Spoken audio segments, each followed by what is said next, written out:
बोलती पुस्तके. ज्यांना वाचनाचा नाद, त्यांना बोलती पुस्तके घाली साद. आमचं चॅनल सबस्क्राईब करा आणि सबस्क्राईब करायला इतरांनाही सांगा.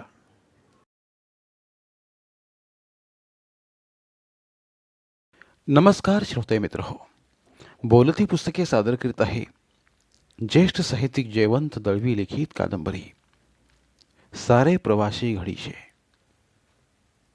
प्रकरण 8. आता भयान आणि ओसाड झालेला हा ओटा, त्यावर आबांची बैठक होती. तेव्हा कसा जिवंत आणि फुललेला असायचा. सारखी वर्दळ असायची.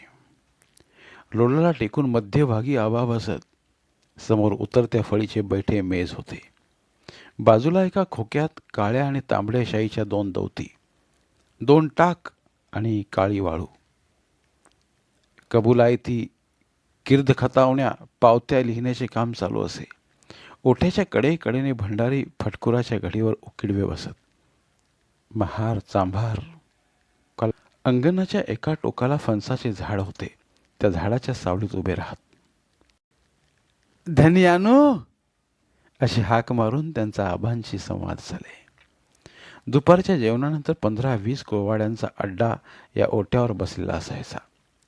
कोणी खंड घेऊन आलेला, कोणी खंडासाठी मुदत मागायला आलेला, कोणी बाई शेजाराने मारले म्हणून, तर कोणी नवऱ्याने टाकली म्हणून तक्रार करायला आलेली. किरकोळ मारामारीच्या तक्रारी आबा खटले फिर्यादी करून कधीही सोडवत नसत.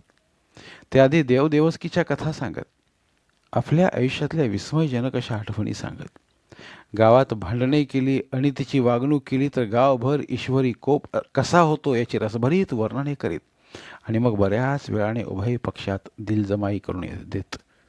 गावातले अनेक घराणे त्याने अशी जवळ आणली होती. अनेकांचे संसार त्याने जोडून दिले होते. पण हे सारे करीत असताना जर का एखादा कुळवाडी रागाच्या भरात उलट बोलला तर मात्र त्यांना भान राहत नसे. खाकेला आधारासाठी घेतलेला लोड झटक्याने बाजूला फेकून ते धावत त्याच्या अंगावर जात आणि त्याचे कानफट रंगवून टाकीत. आणि तरीही ही माणसे आबावर राग धरीत नसत. पुढल्या दारी मार खाऊन ही माणसे मागल्या दारी येत आणि रडत. मग कनवाळूपणाने त्यांना आजीकडून अगर आईकडून जेवण शिल्लक असले तर पत्रावळीतून ते मिळे, नाहीतर घुंगळीत नारळ पडे. एखादा बिलंदर कुळवाडी संध्याकाळपर्यंत तिथेच बसून राही. मग काही न बोलता आबाने एखादी चवली त्याच्या अंगावर फेकली की तो उठून घरचा रस्ता धरी. आबांचा बराचसा वेळ देवभक्तीत जाई. पहाटे परडी घेऊन ते फुलांसाठी बाहेर पडत. परसातल्या झाडावरली बरीचशी फुले जमा करीत. पण झाडावरली सारी फुले ते कधीच खुडीत नसत. एखादे तरी फूल ते कटाक्षाने झाडावर ठेवीत. फुलांशिवाय झाडांना शोभा नाही असे ते म्हणत असत. फुलांचा कार्यक्रम झाला की शांत्या न्हाव्याकडून हजामत करून घेत. मग शांत्याकडूनच अंगा माथ्याला तेल चोळून घेत. या कार्यक्रमात त्यांचा बराच वेळ जाई. शांत्या तेल चोळीत असताना खाजगी आवाजात ते बाबुलीबद्दल चौकशा करीत, थट्टा विरोध करीत. बाबुलीचा न्हावी सुद्धा शांत्याच होता. त्यामुळे बाबुलीच्या घरच्या बातम्या त्यांना त्याच्याकडूनच कळत. मग आंघोळीसाठी ते विहिरीवर येत. त्यांचे आंघोळ म्हणजे कावळ्याचे स्नान नव्हते. नाऱ्यागडी विहिरीवर उभा राहून घागरीवर घागरी भरून काढायचा आणि घसा घसा आबांच्या डोक्यावर ओतायचा. मग पाठीला साबणही तोच लावायचा. फक्त शेवटली घागर तेवढी ते स्वतःच्या हाताने काढीत आणि सर्वांगावर रीती करीत. अशा रीतीने सोवळे होऊन ओल्या वस्त्रानिशी ते देवघरात येत. तेथे मुकुटा नेसून कुलदैवताची पूजा करीत, स्तोत्रे म्हणत, पोथ्यांचे पठण करीत 1.5-2 तास पूजा चालायची. त्यांनी पूजा आटपून देवाला नैवेद्य दाखविल्याशिवाय कोणी जेवायचं नाही अशी घरची रीत होती. देवाच्या नैवेद्याचे एक पान गाईच्या पुढ्यात ठेवले आणि दुसरे पान कावळ्यांसाठी ठेवले की मग आमच्या तोंडी अन्न जाई. आबांची प्रकृती भरदार आणि उंच होती. काळसर पण करहारी चेहरा, बेताच्याच मिशा, नाकावर सोन्याच्या कडीचा चष्मा, 2 भुयांमध्ये लाल गंधाची नाजूकशी टिकली आणि कानात मोत्यांची बिगवाळी. एखाद्या दिवशी दुपारी त्यांनी समोरच्या बैठ्या मेजावर पाय सोडले आणि लोडाला टिकून 2 हातांची चौकट डोक्यामागे नेली की हटकून समजावे. बाबुलीला पेचात धरण्याचा विचार चालू आहे. आमचे बाबुलीच्या घराण्याशी असलेले वैर आणि त्या वैरापायी त्यांना करावी लागणारी रणधुमाळी ही आबांच्या अंगवळणी पडली होती. तो त्यांच्या जीवनातला एक भागच होता. त्यात शक्ती, वेळ आणि पैसा यांची अतोनात हानी झाली होती. पण त्याची त्यांना चिंता नव्हती. तो एक कैफ होता. तेवढा भाग सोडला तर त्यांचे व्यक्तिमत्व सरळ. सायंकाळी किरणे सोनेरी झाली म्हणजे ते देवाला निघत. डोकीला रेशमी रुमाल, अंगावर लांब सैलसा कोट, नेसते धोतर, तलम आणि आखूड, तेही लाल किनारीचे आणि कॅलिको मिलचे. कॅलिको मिलची शेकडो सोनेरी लेबले त्यांनी जमवून ठेवली होती. मुठीला सिंहाचे तोंड बसलेली काळी शिशवी काठी हातात, हाताच्या बोटांत सोन्याच्या जाड जूळ अंगठ्या. शिमग्याच्या उत्सवात दारू पिऊन नाचणारा जमाव हाताने लोटताना त्या रणधुमाळीत त्यांची पाऊण तोळ्यांची अंगठी एकदा निष्ठून खाली पडली आणि हरवली. पण आबा क्षणभरही विचलित झाले नाहीत. जे का ती गावात तो आनंदी जितलो, एवढेच ते म्हणाले. नेमके तसेच झाले. उपासपोटी मरणारा रंगल्या महार अंगठी घेऊन आला आणि त्या बदल्यात पायलीभर तांदूळ घेऊन गेला. अशा गोष्टी पाहिल्या की त्यांना आनंद होई. देवळाकडे निघाले की अशा गोष्टी ते पुन्हा पुन्हा घोळवून सांगत. रवळनाथाचे देऊळ म्हणजे मामूली देऊळ नव्हते. एखादा राजवाडाच जणू. भक्तगणांनी नवसा दाखल की दिलेली मालमत्ता ढीगभर होती. जमीन जुमला मोठा होता. या देवळांची देखभाल करण्याचे काम पहिल्या मानाने मानकरी म्हणून आमच्या घराण्याकडे होते. या देवळात आबा रोज 3-4 तास नेमाने घालवीत असत.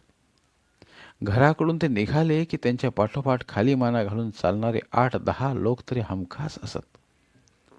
आबांनी काही विचारले तरच ते उत्तर देत. बाकी आबा जे काही म्हणतील त्याला मोठ्या आवाजात दुजोरा देत. इतर वेळी शांतता. या शांततेत जुत्यांचा चर्र चर्र आवाज करीत आबा तांबडी धूळ उडवीत चालू लागत. जुत्यांचा आवाज हे एक खास वैशिष्ट्य होते. नुसत्या जुत्यांच्या आवाजावरून सुद्धा आम्ही आबांची चाल ओळखतो असे काही जुने कुळवाडे अभिमानाने सांगत असत. ते रस्त्यावरून चालू लागले म्हणजे रस्त्यावरील कुळवाडी कडेला उभे राहत आणि आबा पुढे गेले की मग चालू लागत. झेलपडत चाललेला दारुडा आबांची चाहूल लागली की त्यांच्या दृष्टीस न पडता मागच्या मागे पळ काढीत असे. वाटेत सुद्धा आबांचे निरीक्षण चालू असायचे.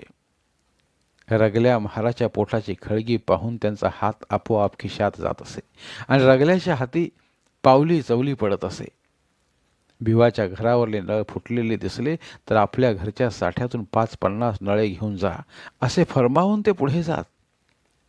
एखाद्या डबक्यात मरतुगडे ढोर रवंत करीत पडलेले दिसले की ते गुराच्या मालकाला म्हणत, मेल्या सगळा तूच खाऊ नको, थोडा ढोराच्या पण पोटात घाल. आबा देवळात आले की तिथे क्षणात सामसूम होई. लांबन दिव्याच्या वाती सारण्यासाठी आलेल्या भावनी काकणांचा आवाज न होऊ देता देवळाच्या खांबाच्या आडोशाला उभ्या राहत. देवाचा कौल घेण्यासाठी आलेली माणसे आपसातील बातचीत थांबून आदराने उभी राहत. मग तीर्थ अंगारा घेऊन आबा बाहेरच्या चबुतऱ्यावर मांडी ठोकून बसत आणि एखादी बिडी शिलगावून आपल्या साठवणीतले रहस्यमय अनुभव सांगू लागत. ते ऐकण्यासाठी 15-20 माणसांचा तळ हमखास असायचा. त्यातलाच एक प्रसंग अजूनही जसाच्या तसा आठवतो. हा प्रसंग कधी कुणाला सांगितल्याशिवाय आबांना चैनच पडत नसे. गावच्या वेसीवर असलेल्या काही टेकड्यावर आमच्या कलमी आंब्यांच्या बागा होत्या. आंब्यांच्या हंगामात ही झाडे फळांच्या भाराने अक्षरशः वाकत असत. तिथे राखणदार ठेवणे शक्य नसल्यामुळे चोरीची भीती फार. पण आबा सारा भार रवळनाथावर ठेवीत असत. त्यासाठी नारळ, केळी, कोंबडी रवळनाथाच्या पुढे ठेवून ते गाराणे घालीत आणि मग अख्ख्या गावाला सांगत सुटत की माझे आंबे कोणी चोरले तर ते का रवळनाथ सुटो सोडूचा नाही. रवळनाथाच्या भीतीने खरोखरच त्या बागेत पाय ठेवायला लोक कचरत असत. तरीही धीर करून एका दुपारी तुक्या बागेत शिरला. एका झाडावर चढून त्याने 10-15 आंबे तोडले. मात्र एकदम कुणीतरी ढकलून दिल्यासारखे त्याला वाटले आणि तोल जाऊन तो खाली खडकावर पडला. खाली पडताच कुणीतरी ढकलले असे ओरडत त्याने प्राण सोडला. ती बातमी वाऱ्यासारखी पसरली गावभर आणि रवळनाथानेच तुक्याला ढकलले अशी सर्वांची खात्री झाली. दुसरा एक असाच प्रसंग आठवतो. लग्न होऊन बरीच वर्ष झाली तरी पोरबाळ नाही म्हणून दादू चिंतेत होता. वंश कसा वाढेल या विचाराने तो खंगत होता. त्याने अनेक नवस करून पाहिले आणि शेवटी आबांच्या पायावर डोके ठेवले. आबांनी रवळनाथाला गाराणे घातले आणि नेमाने देवळाकडचा एक भाग झाडत जा म्हणजे पोर होईल असे सांगितले. दादूचा नेम सुरू झाला आणि गंमत अशी की वर्षभराच्या आतच दादूला पोरगा झाला. बारशाच्या दिवशी दादूने पोराला आबांच्या पायावर ठेवले आणि आनंदाने अश्रू ढाळले. तिसरा प्रसंग तर अधिक गमतीचा. भाताचा तारवा जोमाने वाढत होता आणि नेमकी सगळ्या शेतात कीड पडली. तरवा मरणार अशी चिन्हे दिसू लागली. सर्वांची तोंडे सुकी पडली. 90 गाठलेले म्हातारे असा प्रसंग उभ्या हयातीत पूर्वी कधी पाहिला नाही असं सांगू लागले. शेवटी आबांना स्वस्थ बसवले नाही. एके दिवशी ते स्वतः बाहेर पडले, मळ्यावर गेले. सायंकाळची वेळ. त्यांनी शेकडो कुळवाडी जमवले.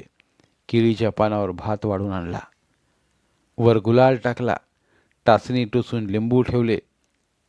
पेटवलेला काकडा भातात रोवला आणि एक नारळ दगडावर आपटून फोडला. त्यावेळी साऱ्या परिसरात शांतता होती. त्या शांततेचा भंग करून आबा ओरडले, हात जोडा. सारे कुळवाडी हात जोडून उभे राहिले.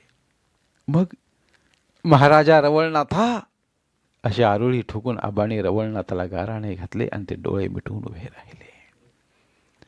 शांतता पसरली, अगदी स्मशानासारखी. वारा पडल्यामुळे झाडांची सुद्धा सळसळ नव्हती. तेवढ्यात कुठल्याशा पाखराचा चित्कार ऐकू आला. आबाने डोळे उघडले आणि आकाशाकडे पाहिले. काळोख पडला होता. 4 चुकली माकली पाखरे तेवढी परत धाव घेत होती. आता काय चमत्कार होणार ते पाहण्यासाठी शेतकरी उत्सुक होते. सारे रात्र जवळजवळ त्यांनी जागून काढली आणि चमत्कार काय, दुसरे दिवशी पाखरांचे थवेच्या थवे गावावर चाल करून आले. लोकांनी झाडांच्या आडून डोंगरावरून पाखरे काय करतात ते पाहिले आणि गंमत अशी की सारी कीड त्या पाखराने टिपून खाल्ली आणि सांज होताच उडून गेले. सारेजण निर्धास्त झाले. त्याने आबांना दुवा दिला. प्रसंग 4, 5, 6. बैठक रंगायलाच हवी. असल्या कितीतरी भावी गोष्टी ते एकामागून एक बाहेर काढीत. असल्या कितीतरी प्रसंगांची त्यांनी आपल्या अंतःकरणाच्या गाभाऱ्यात गोठवण करून ठेवली होती. या गोष्टी पुन्हा पुन्हा सर्वांना घोळवून सांगण्यात आबांना मोठी धन्यता वाटे. त्या गोष्टी सांगताना ते तन्मय होऊन जात. आणि या साऱ्या प्रसंगाचे तात्पर्य एकच, रवळनाथाची कृपा. रवळनाथावर त्यांची विलक्षण श्रद्धा होती. ते कधी औषध पाणी सुद्धा घेत नसत. थोडा अंगारा जेबेवर ठेवून वर तीर्थ पित असत आणि दुसरे दिवशी प्रकृती ठणठणीत झाल्याचे जाहीर करीत असत. मला आठवते, एकदा रात्री 3 वाजता त्यांनी मला उठवले आणि म्हणाले, एक कंदील घेऊन माझ्याबरोबर चल. कारण रवळनाथाच्या देवळातला लामण दिवा विझला होता.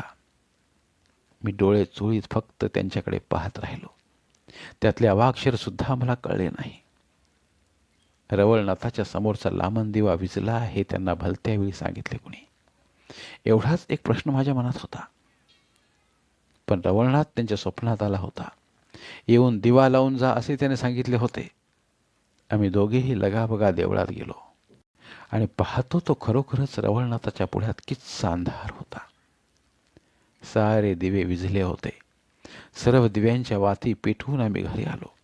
त्यानंतर कितीतरी वर्ष हा प्रसंग ते गावभर सांगत असत.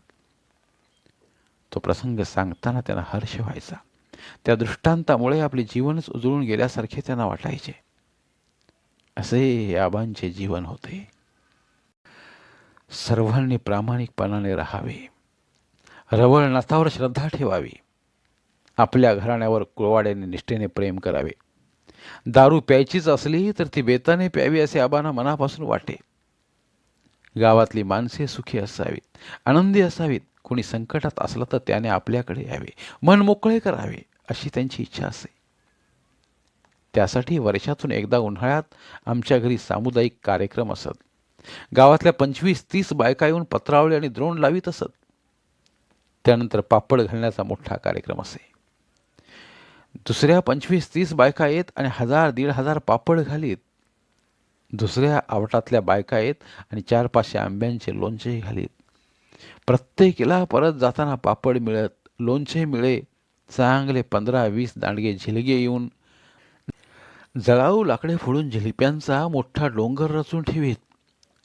हे सारे कशासाठी? ही जवळजवळ गावाचीच मालमत्ता असे.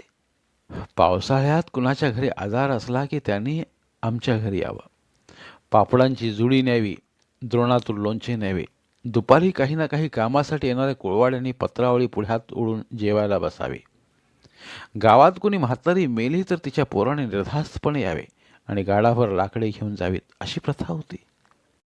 अशा प्रथेमुळे आमच्या घराला गावात विशिष्ट स्थान होते. कुणाच्या घरी लग्नकार्य असले म्हणजे पहिला नारळ रवळनाथापुढे आणि दुसरा आबांच्या पुढे हे ठरलेलं. लग्न होताच जोडप्याने बाशिंगा सकट आणि सुरीला टोचल्या सुपारी सकट प्रथम रवळनाथाच्या पाया पडायचे आणि तेथून तडक आमच्या घरी येऊन आबांच्या पाया पडायची, अशी प्रथा होती. नव्या नवरीची हिरव्या खणाने ओटी भरण्याचा कार्यक्रम आमच्या घरी व्हायचा. पंधरवड्यातून एकदा ते आपली वतनवाडी पाहण्यासाठी एका एका वाडीत फेरी टाकीत. ते वाडीत आले की कुळांची धांदल उडे. कुणी केळ्यांचे फणे काढून देत, कुणी काजूगर भाजून तयार ठेवी. अशाच एका फिरतीत त्यांना नाऱ्यागाडी भेटला. वेडा होऊन तो गावभर फिरत असे, कुणाच्या तरी अंगावर धावून जात असे. म्हणून त्याच्या थोरल्या भावाने त्याच्या पायात खोडा अडकवून ठेवला होता. दशावतारी मंडळीत सांग काम्या म्हणून नाऱ्या काम करायचा. मोफत जेवणासाठी तो पडेल ते श्रमाचे काम करायचा. जड पेटारा डोकीवर घेऊन गावोगाव हिंडण्याचे काबाड कष्टाचे काम त्याच्या नशिबी येई. एकदा नाटक सुरू होण्यापूर्वी गणपती होऊन नाऱ्या आला. ते काम त्याला प्रथमच मिळाले. सोंड हाती धरून गणपतीचा मुखवटा तोंडावर धरायचा, एवढंच काम. पण ऐनवेळी त्याला शिंक आली आणि गणेशाचा मुखवटा खाली पडला. नाऱ्याने अपशकून केला म्हणून त्याच्या कंबरड्यावर जिथल्या तिथं लात बसली आणि मोफत जेवणाची नोकरी सुटली. पुढे पुढे तो वेडाच झाला. गणपतीचा मुखवटा टाकला म्हणून तो वेडा झाला असं सर्वांनी निदान केलं. पण आबांनी एकदा त्याच्या अंगावर हात फिरवला आणि त्याला खोड्यातून मोकळं केलं. धन्यानो, तुमच्या पायाकडे राहतोय, नुसता अन्न द्या पोटाक. एवढं म्हणून तो आबांच्या मागोमाग निघाला. पुढे मरेपर्यंत तो घरगडी म्हणून राहिला. घरात इतका रुळला की तो घरचाच झाला. भाऊ बिजेला सुद्धा तो आबांकडून खणखणीत चांदीचा रुपया घेऊन आईला ओवाळणी घालायचा. नाऱ्याशिवाय आबांचे पाऊल हलत नसे. तो आजारी पडला म्हणजे आपल्या घरी जाई. मग त्याच्या औषध पाण्याची सोय आमच्या घरून होई. रवळनाथाच्या दर्शनानंतर परत घरी येताना ते नाऱ्याची भेट घेऊन घरी येत. जो आपल्याशी एकनिष्ठ राहिला त्याच्यासाठी ते सारे काही करीत. पण कोणी चोरी अगर दगाबाजी केली म्हणजे मात्र त्यांच्या संतापाला मर्यादा राहत नसे. विशेषतः गावातील काही माणसे आपल्याशी बेईमानी करतात. ती बाबुली त्यांना फूस देतो म्हणून हे त्यांच्या लक्षात येईल आणि त्यांना दुःख होईल. कृष्णा टाकळकराने एकदा आमचे नारळ चोरले.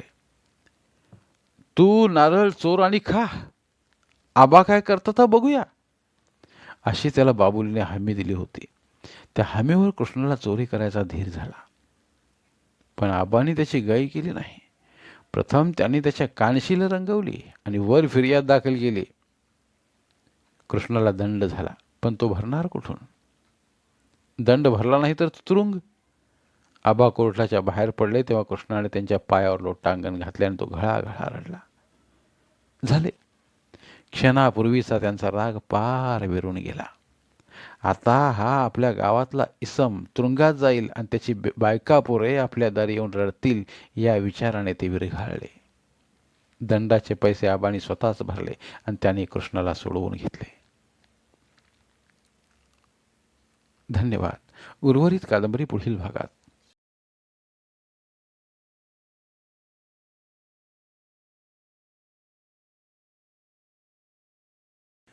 धन्यवाद. प्रिय श्रोते मित्र हो, आपल्यासाठी एक आवाहन. आमच्या चॅनलच्या प्लेलिस्ट विभागात तुमच्यासाठी शेकडो कादंबऱ्यांचे ऑडिओ बुक्स उपलब्ध आहेत.